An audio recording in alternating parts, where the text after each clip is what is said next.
Hi. In this video, we'll provide sample answers and a mock test for you to try at home. The videos will be separate, but I hope you enjoy them both. What do you always do in a hurry? Probably school assignments that aren't super interesting. If I really like a project or paper, I'll take my time. But for less exciting tasks, I need the rush of adrenaline that comes with a looming deadline. I'm sure my work would be better if I did it slower, but this approach has worked so far. What kind of things would you never do in a hurry? When I'm catching a flight, I try never to hurry. I'd rather be extra early to the airport than have to run through the terminal and possibly miss my flight. I even go to the gate early and usually read a book while I wait to board. Do you usually go out in a hurry? Almost every day, without fail, I have to hurry to get ready for work. For one, I love to sleep, so I stay in bed as late as possible. I can complete my morning routine pretty quickly, but it always feels like I'm hurrying. Do you like to be in a hurry? No. While moving quickly does provide a rush or excitement, overall I don't enjoy it. Life moves fast enough anyway, so I prefer not to be hurrying from place to place as well. Sometimes it's unavoidable, and that's fine, but in general, I try to avoid being in a hurry as much as I can.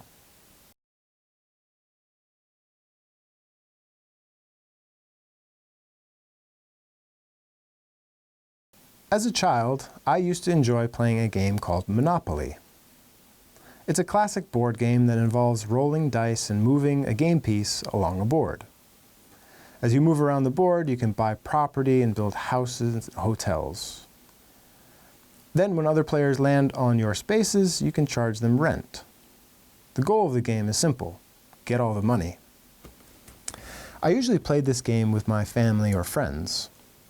We often played it on rainy days when we couldn't go outside to play. It wasn't as exciting as video games, but it was more social. My siblings and I could play with my parents and all have fun together.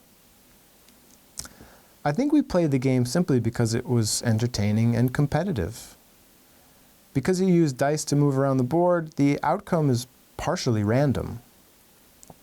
There were spaces on the board that would send players to jail or give them a surprise fine or a bill to pay. It's also a game of skill. If you make good choices and wise investments, you can earn money. If you get all the way around the board quickly, you could earn extra money. For kids in particular, it's a fun way to simulate the competition and economic choices that adults make. I think my siblings and I enjoyed it more than my parents, who said it was too much like real life. I always felt excited and engaged while playing the game. In terms of thinking, not much is required. This allows for a free conversation on the side. I don't even remember the last time I played it. It would be over a decade ago, but I'm sure it would be just as fun today as it was back then. What indoor games do children like to play nowadays?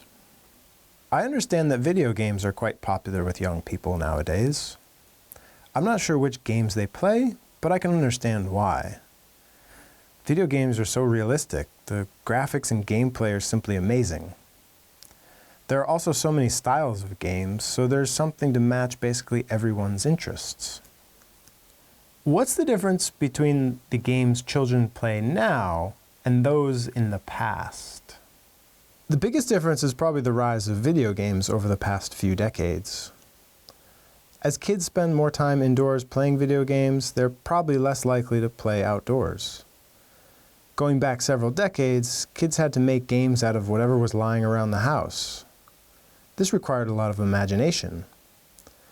Now they can apply their imagination to the rich and elaborative world of video games. They both have their benefits, but I don't think I'm qualified to say one is necessarily better than the other. Can children benefit from playing computer games?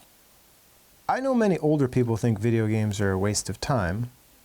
Surely video game addiction is a problem, but if played in moderation, I think video games are probably beneficial for kids. For instance, I think studies show that video games can quicken response time, improve strategic thinking and communication, and also help support visual and spatial memory. What's the difference between boys and girls games? I hesitate to generalize, but I would say that boys' games tend to be more physical and competitive, and girls' games might have a more social or cooperative focus. That said, there are many similarities. For example, in my country, boys and girls play some of the same sports. And I'm not sure there's any significant gender differences when it comes to video games. Kids will just play the games they like or the games their friends like.